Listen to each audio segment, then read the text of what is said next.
Assalamualaikum warahmatullahi wabarakatuh. Alhamdulillah, hamdan katsiran thayyiban mubarakan fihi kama yuhibbu rabbuna wa yarda. Wassalatu wassalamu ala nabiyyina Muhammadin wa ala alihi wa ashabihi wa man tabi'ahum bi ihsanin ila yaumiddin. Amma ba'd. Para jamaah Masjid Khalid bin Walid Darul Rahmah yang senantiasa dirahmati Allah, kita bersyukur kepada Allah Ta'ala yang senantiasa memberikan nikmat kepada kita, memberikan umur sampai hari ini kita masih istiqomah untuk ibadah. Hari ini hari keberapa Ramadan Bapak Ibu? 17 atau 16? Malam 16 hari ke-16 malam 17. Betul gitu? Salah. Semoga kita tetap istiqomah sampai akhir Ramadan dan sampai akhir hayat kita. Amin. Salawat dan iring salam semoga senantiasa terlimpahkan kepada Baginda Rasulullah Muhammad sallallahu alaihi wasallam, kepada keluarga beliau, kerabat, sahabat serta pengikut beliau yang istiqomah hingga akhir zaman. Bapak Ibu yang dirahmati Allah, melanjutkan pembahasan kita terkait sholat. Ada dua hal yang ingin kita bahas pada malam hari ini. Yang pertama terkait bagaimana tata cara makmum mengikuti imam. Kemudian yang kedua terkait sutroh. Yang pertama, ya, di dalam sholat berjamaah makmum hendaknya segera mengikuti imam, tidak mendahului, tidak bareng, dan juga tidak terlambat. Para ulama menjelaskan kondisi makmum mengikuti imam itu ada 4 kondisi. Mohon pinten, Pak? 4 kondisi. Pertama itu musabaqah. Musabaqah ini mendahului imam. Imamnya dereng ruku, ini sudah ruku duluan. Imamnya dereng sujud, sudah sujud duluan. Ini tidak boleh dan ini berdosa.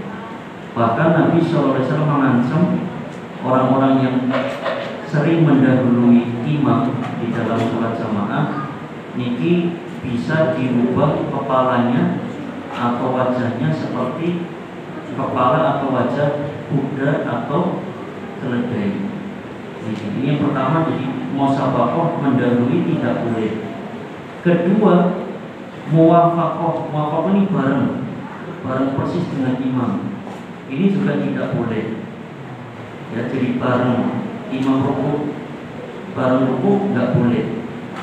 Ya, kalau yang bareng dengan imam yang bagus itu adalah bareng ketika amin. Ketika imam baca amin. Jadi imam kan juga baca amin. Nah, kata Nabi sallallahu alaihi wasallam, "Man wafaqa ta'minuhu ta'minal malaikah, ghufira lahu ma taqaddama min dzambi." Barang siapa yang aminnya, bacaan aminnya bareng dengan bacaannya malaikat, maka akan diampuni dosanya telah lalu. Dan bacanya malaikat itu membarengi bacaannya imam.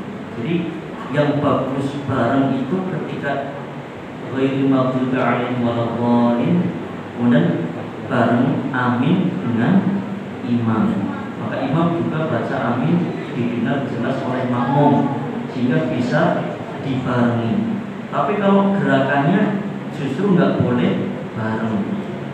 Yang bagus gerakannya pripun? Yang ketiga yaitu mutaba'ah. Mutaba'ah itu segera mengikuti imam. Imam selesai gerakan, makmum mengikuti. Jadi seperti dalam baris berbaris kan ada apa-apa dari komandan di bahu. Apa-apanya itu pripun? Siap. sudah siap dereng. Kalau gerak baru gerak. Belok kanan, sudah belok kanan juga dihukum bukan? Nah, kalau ini komandan belum bilang gerak, kok sudah ada yang belok kanan, suruh push up. Gimana Pak? Jadi belok kanan, nah itu sudah siap-siap apa-apa. Nah, kapan belokannya? Ketika komandan bilang gerak. Nah, ketika sholat, komandannya adalah imam. Abah ini gimana? Allah. Ketika Allah belum boleh gerak makmum. Kalau sudah Allahu Akbar, nah selesai bar, makmum segera gerak. Jelas Bapak Ibu? Jadi abah-abahnya ketika sholat itu adalah Allahu Akbar. Nah selesai barnya imam sama saja gerak dalam baris berbaris. Ketika imam Allahu Akbar, nah baru bareng-bareng makmum rukuk setelah apa-apanya imam selesai niku. Nah imam ini nanti boleh Allahu Akbarnya bareng dengan gerakannya dia sendiri, dengan gerakan imam, atau gerak dulu baru Allahu Akbar, atau Allahu Akbar dulu baru gerak. Ya, ini pilihan imam boleh. Yang penting gerakan makmum itu mengikuti selesainya bar dari imam. Jelas Bapak Ibu? Nah, itu yang ketiga. Yang keempat adalah mukhalaf at-takhalluf. Takhalluf itu terlambat. Imamnya sudah sujud, dia masih rukuk. Nah, ini makruh. Ini tidak baik ya. Kurang baik, ketinggalan dari gerakan imam.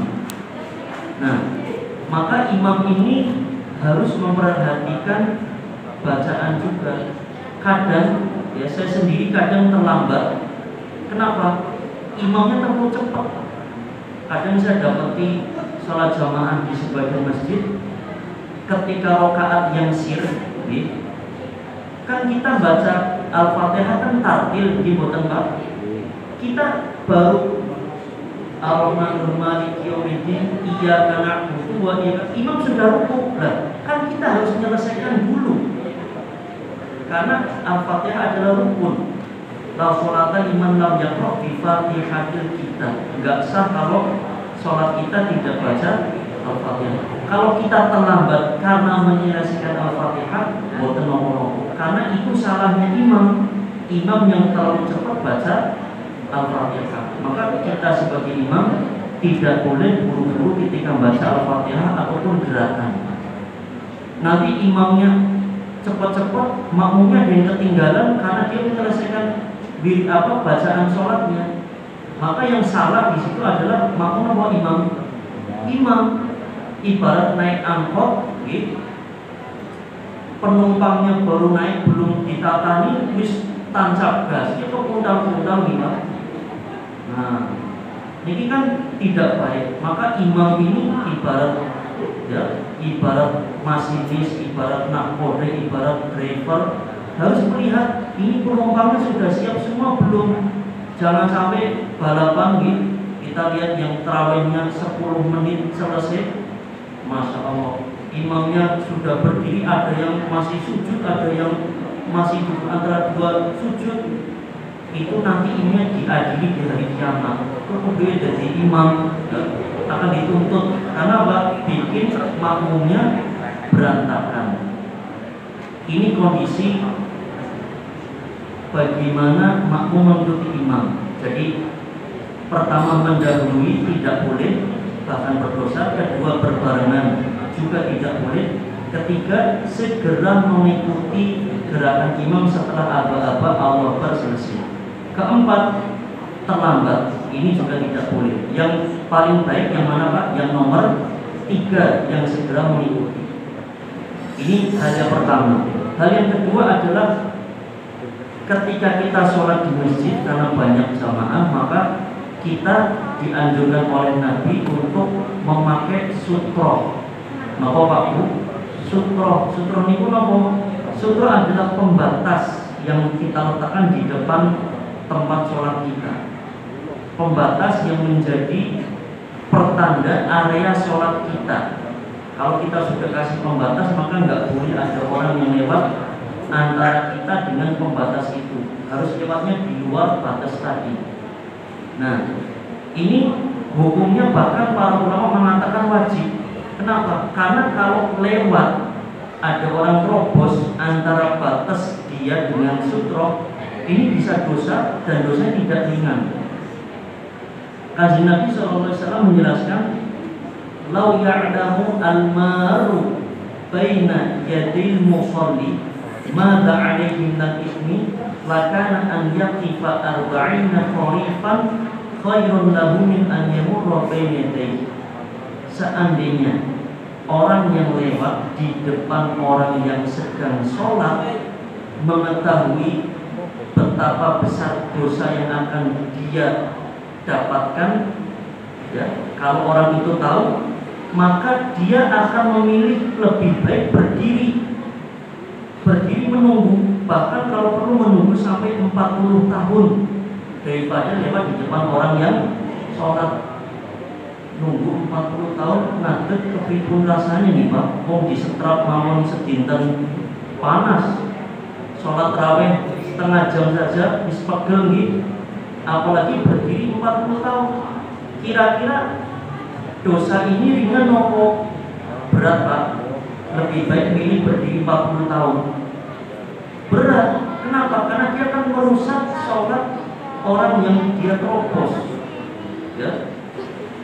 Maka kalau kita sholat, kita taruh di depan kita ada pembatas, boleh tas, boleh kursi, boleh meja, boleh peci, minimal tingginya 1 jengkal. Itu pertanda area sholat kita yang nggak boleh diterobos.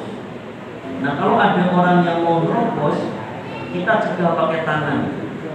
Kata Nabi SAW, "Fal yadfa' fi nahrihi." Kita cegah orang yang melewat tadi dengan tangan kita. Kenapa kita cegah?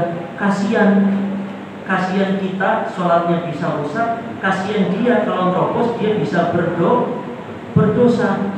Nah, jadi kalau kita sama-sama tahu, maka orang yang sudah paham akan pakai sutroh, dan orang yang sedang tidak sholat itu melihat, oh sudah ada sutroh, nggak boleh dilewati. Nah, kadang kan kita karena masyarakat kita banyak yang belum tahu, akhirnya beladas budis di depan orang yang sholat. Nah, ini adalah sesuatu yang perlu diluruskan. Adapun kalau sholat jamaah, maka sutrohnya makmum, ya, itu cukup sutrohnya imam. Jadi sutrohnya imam itu sudah buat makmum semuanya. Jadi kalau sholat jamaah kita lewat di depannya nggak apa-apa. Tapi kalau yang munfarid, sholat yang sendiri, itu yang nggak boleh. Jadi kalau sholat jamaah yang tidak boleh dilewati adalah depannya imam. Jelas Bapak Ibu? Nah, terkait sutroh niki ada cerita yang unik. Ini menimpa saya sendiri. Ketika saya masih kuliah di Jakarta, waktu itu saya mau ngajar di daerah Bintaro, saya dari Ciputat. Ya, biasa Jakarta kan macet. Akhirnya karena terjebak macet, saya nggak bisa maghrib di Bintaro. Hanya maghrib di pinggir jalan, di musola pinggir jalan, maksudnya pakai bukan di pinggir jalan, nggak boleh untuk tapak motor gitu. Nah, di situ saya ketinggalan, kalau nggak salah 1 atau 2 rakaat masbuk, imamnya sudah mulai. Nah, singkat cerita, ketika sudah tahiyat akhir, imam salam, saya kan menyelesaikan sendiri. Nah, ketika saya sudah tahiyat akhir, kan yang sok-sok depan kan sudah selesai duluan. Nah, ketika saya tahiyat akhir, saya duduk tawaruk, kemudian kan tangan saya kan sudah mulai tasyahud. Ini ada jamaah yang sudah di depan sudah selesai, yang belum tahu hukum ini. Dia nyelagram, nyelonong, mau lewat depan saya, mau lewat di depan saya sedang sholat. Nah, akhirnya tangan saya selonongkan gini untuk mencegah biar dia tidak lewat. Tapi mungkin dia pikir saya ngajak salaman. Jadi dia krono, terus saya disalami terus lewat. Jadi saya mikir, ini saya guyu apa saya sedih apa nelangsa apa gimana? Kalau saya cegah dia biar nggak lewat, malah diajak salaman terus lewat. Akhirnya setelah itu, setelah saya salam, saya langsung cari orang tadi, saya langsung ke depan. Orangnya sedang pakai sepatu. Terus saya kasih tahu, mohon maaf Pak, tadi maksud saya tangan saya itu bukan ngajak salaman, tapi nggak boleh lewat depan orang yang sholat. Jadi saya cegah biar Bapak nggak lewat depan saya. Terus dia nyapa, oh yang mohon maaf Mas, saya tidak tahu. Ya nggak apa-apa Pak. Nah, seperti ini kan hal yang sepele tapi belum banyak diketahui oleh masyarakat kita. Nah, maka monggo setahap kita belajar agar ibadah kita semakin maksimal, semakin sempurna.